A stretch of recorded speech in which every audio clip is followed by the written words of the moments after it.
patient qu'on a opéré aujourd'hui est un patient de 56 ans qui avait un très important carcinome malpighien du plancher buccal antérieur qui atteignait très largement sa mandibule.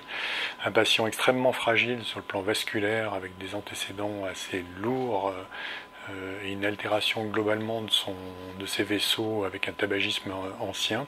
Il a été fait une mandibulectomie quasi complète avec une glossectomie de langue mobile totale et une reconstruction par un lambeau libre de fibula ostéo-cutanée. Donc habituellement, notre technique la plus courante est la surveillance clinique, c'est-à-dire en surveillant très régulièrement, de façon horaire, la coloration de ce qu'on appelle la palette du lambeau, c'est-à-dire de la peau qui a été transposée, en complétant éventuellement avec une surveillance de la chaleur, qui est là un petit peu plus difficile parce qu'on est dans la cavité buccale. Et en dernier recours, lorsque on a des doutes, on peut être amené à ponctionner le lambeau pour voir s'il saigne. On teste donc l'angiographie par fluorescence à 3 étapes. Dans l'étape préopératoire, de façon à planifier un petit peu le lambeau, à repérer les vaisseaux d'intérêt.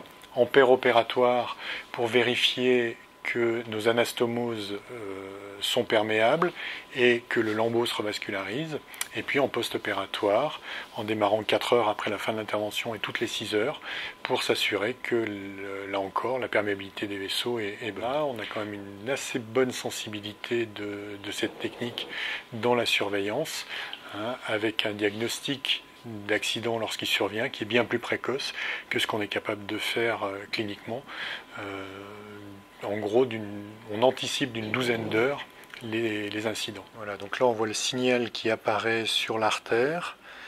Donc on voit que ça passe bien au niveau de l'anastomose. Et hop, le retour ici sur les 2 veines, qui montre que donc l'anastomose en elle-même, elle est bien perméable. On monte l'artère, puis la veine. Donc là, la fluorescence, elle a quand même un grand intérêt pour nous parce qu'elle nous donne une image très concrète de la vascularisation des tissus qu'on transfère. Après, c'est effectivement un outil qui est beaucoup plus sensible que notre analyse clinique sur des complications de lambeaux. L'effet, il est quasi immédiat puisque c'est une visualisation de la vascularisation.